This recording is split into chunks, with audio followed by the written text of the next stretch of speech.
Thanks for the time, Willie. Pleasure to chat. We'll start with the team news. How's the squad come through that game against Huddersfield? Yeah, not too bad. We've had a couple of minor issues today, so we're just got to wait and see with some guys. But yeah, overall pretty good, and we'll know more later on in the week.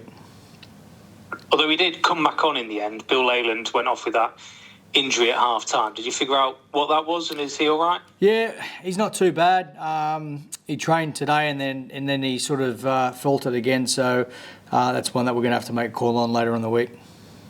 Was it his ankle though? Yeah, it's his ankle, yeah. Yep.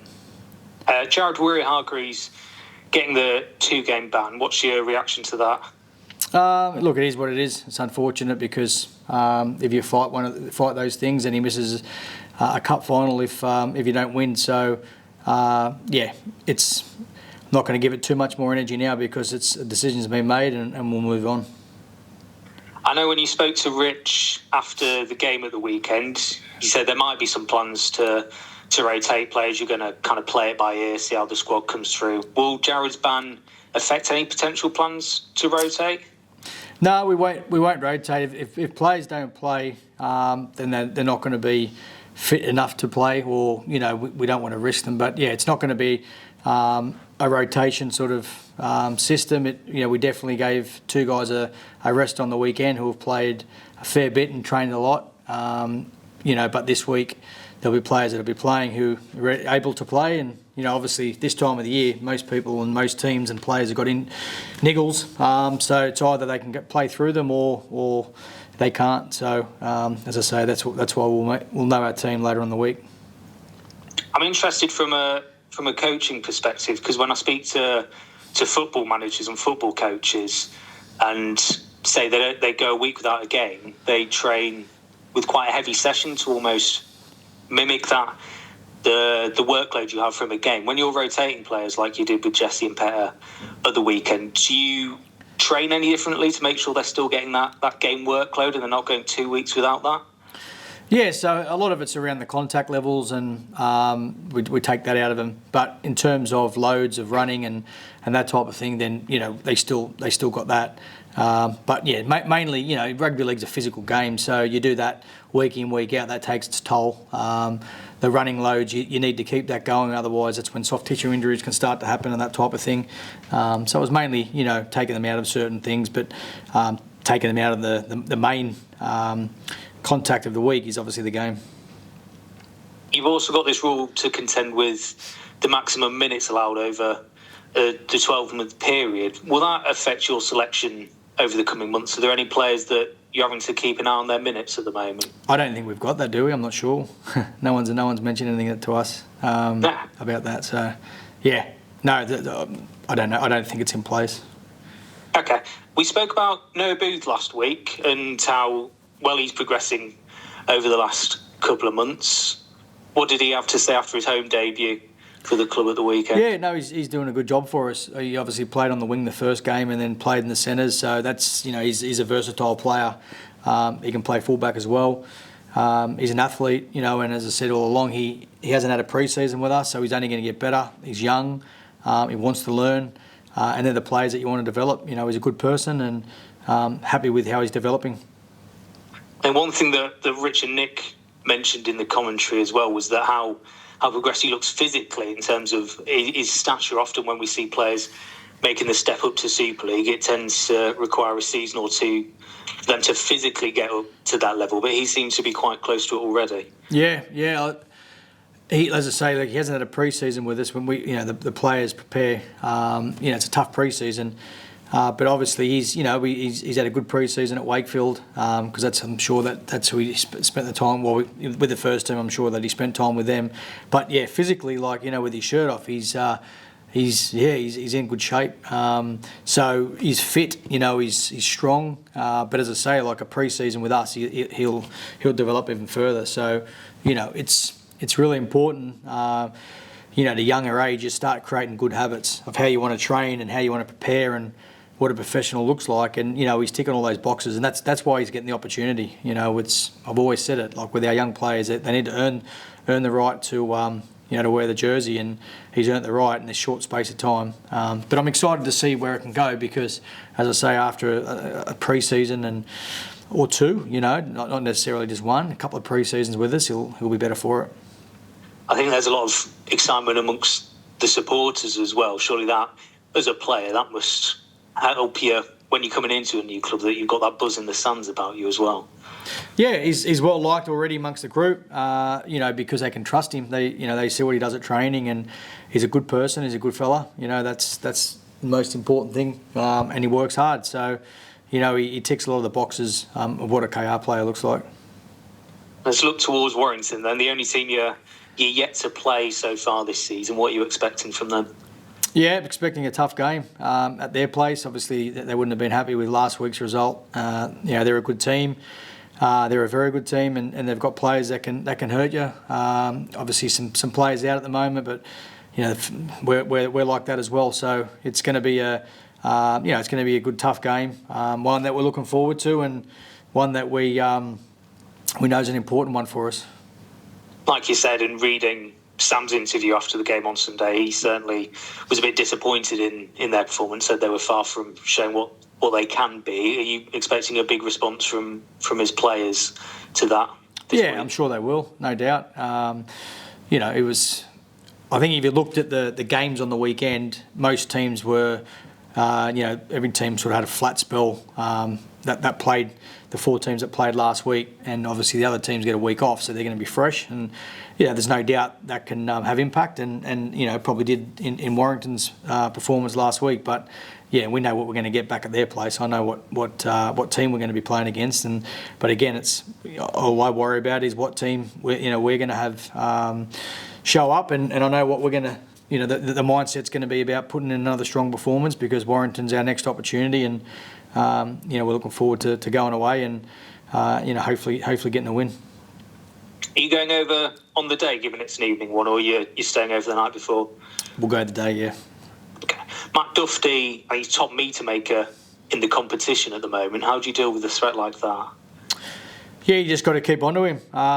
He's getting hurt you at some stage. You've just got to minimise the amount of times that he does. Take away his time, take away his space, and you can have all these different game plans. But if you stop moving, he's going to hurt you. The main thing is that we keep moving because he's a type of player that might find himself on one side, and then the next minute he's bouncing across the other side. So if you think the ball's going away from you, it's certainly coming back with him.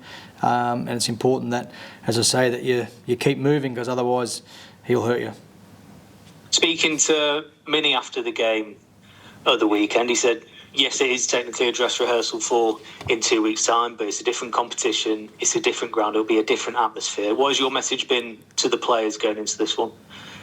Yeah, it's like every other game. We're just treating Warrington as our next fixture, and it's the most important one. 2 weeks' time, it's going to be a different looking Warrington team.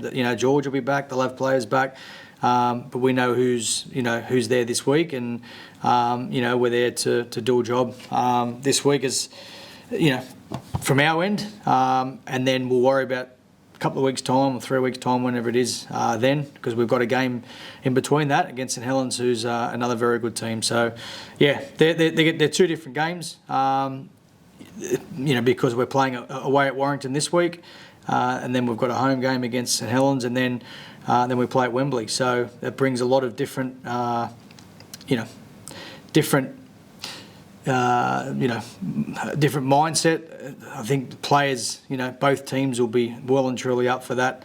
But I'm a believer in just focusing on the next job, and for us, Friday's the most important. Lovely. Thank you for your time, Willie. That's all from me. Good luck on Friday. I'll pass you over to the others. Cheers, mate. Cheers. Hey, Willie. Hey, James. Hey, mate. You mentioned you're not resting anyone this week. Is there a real determination to go one better than last year and win that League Leaders Shield? Oh, it'd be nice. Absolutely. We want to go after any silverware that's available, and we're in a position to be able to do that. But it's early in the season, so we're certainly not getting carried away. No, that being said, though, are you conscious that you can't afford to drop too many points with Wigan breathing down your necks?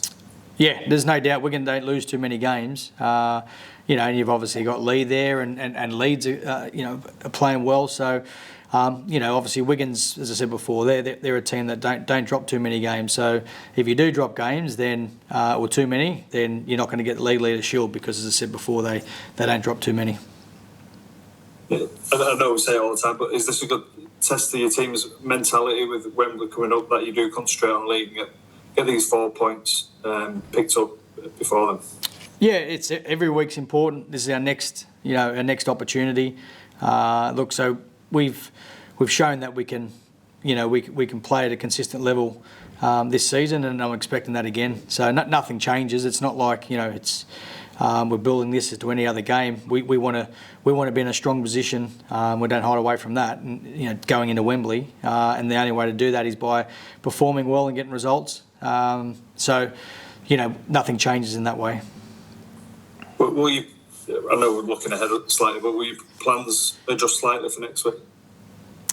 With it being a week out for St Helens, with it being a week out, with all the concussion protocols. Week's a long time in rugby league. Look, to be honest, mate, things just change in at training. It's changes like that. There was we picked a team or a squad, should I say, and then things have changed or could change. So it can change certainly after we play. But so honestly, I'm not looking too far ahead at this stage. As I said, we're not looking to rotate as such this week. It'll be about who can play, who can't play, and then we'll look at next week after this game because, as I say, mate, you don't know what can happen after 80 minutes. What kind of challenges does it present playing a team two weeks out from Wembley in terms of potentially not showing your hand and stuff like that? Yeah, look, I think it's for us is we know what style we play, and other teams probably know what style that we play as well. Look, we know that they're going to have different personnel now to what they're going to have in a couple of weeks' time. So, will we adjust, when players come back to a different way? Yeah, we will. But, we don't change our style too much. We don't worry too much around opposition teams. But, as I said, they're going to have a different team to what, so we've got a plan this week of what it looks like, based on who's playing. And as I said, I've got a fair idea who's going to be playing for them in a couple of weeks, and we'll have a look at how we play that week as well, based on who we think's going to play. Yeah, just finally, just pick you up on something you said before about cap minutes. Is that definitely not coming in now then? I don't know. Yeah, as far as I know, no one's mentioned it this year. So usually, we'd be getting it from the RFL. Some comms around that. Wasn't mentioned earlier in the year. To be honest, I'm not 100% sure with it, so I'll find out myself afterwards. But there's been no comms about it at all. We used to get emails and some different things around it, but haven't received anything. And you would know by now, wouldn't you? Because you'd have to start planning for that kind of thing, I guess. I'll find out afterwards. Look, the thing about it is it's early in the season, so if we find out now, it's not going to change anything. It's not it's not like it's only around 11, so I've got time to adjust. And as I said before, things change really quickly in our game, so it sorts itself out. So it's nothing major. It's just a matter of I suppose finding out just to know exactly where it's at. Can I ask you next week then, maybe? Yeah, I'll know next week. Good stuff. Cheers, Willie. All the best of the week. Thank you. Friday. Hi, Willie. Hope you're well. Sorry, who's that? Ben here. You're all right? Hey, Ben. How you doing, mate? Yeah, good, thank you. Just sort of continuing on the dress rehearsal theme. I think it's always going to be billed as that when you're 2 weeks out. Do you harbour any regrets from the last time you were in the Challenge Cup final, changing all of the team? And I think Elliot spoke earlier this week that he doesn't think that really had an impact. Do you? Look, you learn. I think what. You got to look at evidence, and when you've got evidence, then you can make better decisions and go, yeah, that worked or that didn't work, based on the evidence. I think the evidence from the last 2 years shows the teams that have rested haven't won. So, I think momentum's really important going in. So, the way that we'll pick our team will be based on in and around who can play and who can't play. But we do have a different team to choose from than what we do in the Super League. So in terms of players available, because of players being cup tied and players who are currently injured, they obviously can't play. So we might look at it possibly next week with 1 or 2 players if we think they're best needing a rest. But no, the answer is no. We're going to look to keep going. And look, I don't have any regrets around that. It was a decision. It was actually a club decision to do that. It was the first time for a while that we've been in a major final. But you like anything, you do learn. But we didn't win that game because of moments in that game. There were key moments in that game. If we nailed those moments, we're not talking around anything about the week before. So certainly, if the scoreline blew out or was a different game to what we usually are capable of, then you need to look at everything, which we did and we do. But I don't think it had too much impact on the actual game. How much influence will people like Elliot have in your decision making? Do you lean on him for the sort of the noise coming out of the group, or are you sole-minded in terms of, as a coaching staff, this is what you think is right, so this is happening? Yeah, players don't pick the team. We've got coaching staff. There's 4 or 5 coaches. I've got enough coaches to help me do that. But players certainly have input to certain, the way we want to play. Different things that we do in and around the place. Obviously, driving standards and culture and all that type of stuff. They've got a huge say in all that. But they don't have a say in terms of who's going to be picking who's in the team and who's not in the team. If there was if I needed an opinion on certain things, then we'd possibly ask. But when you've got 4 or 5 coaches, usually it sorts itself out because there's enough voices there to work out what the team's going to be. Cheers, well, good luck this weekend. Thanks, Ben. Cheers, mate. Cheers, guys. All right. Hey, Sam. How you doing, mate? Yeah, I'm good, thank you. Yeah, I just wanted to ask about, in relation to Bill Leyland and the knock that he got. If he was unable to play, who would be the next man up as that sort of backup hooker? Would you look at maybe Lenny Ellis, or would there be a position switch with maybe someone like Danny Richardson in the lines up?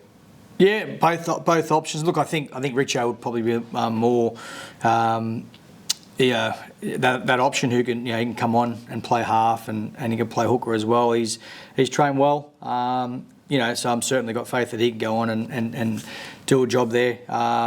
Lenny's been playing a lot of halfback. He's gone to London. But yeah, I'd probably see Richo as the person to be able to step in.